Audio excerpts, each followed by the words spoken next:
na Štrbskom plese, teda som aj s priateľom a natočím vám aspoň také nejaké kratšie videjko.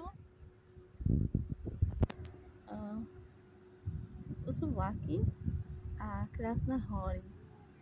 Tu máme, konečne tu vidím nejaké hory. To budova je stanica Štrbského plesa. Náš vláčik a ostatné už poodchádzali.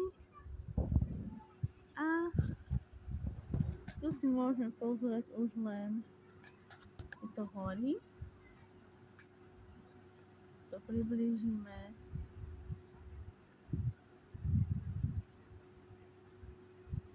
Možno uvidíme nejakého kanzíka.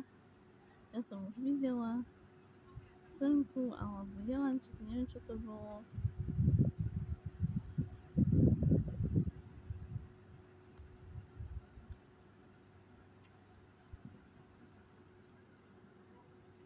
Tak. A môžeme ísť znúka a pokračovať na našej trase. Ahojte, ja sa s vami lúčim.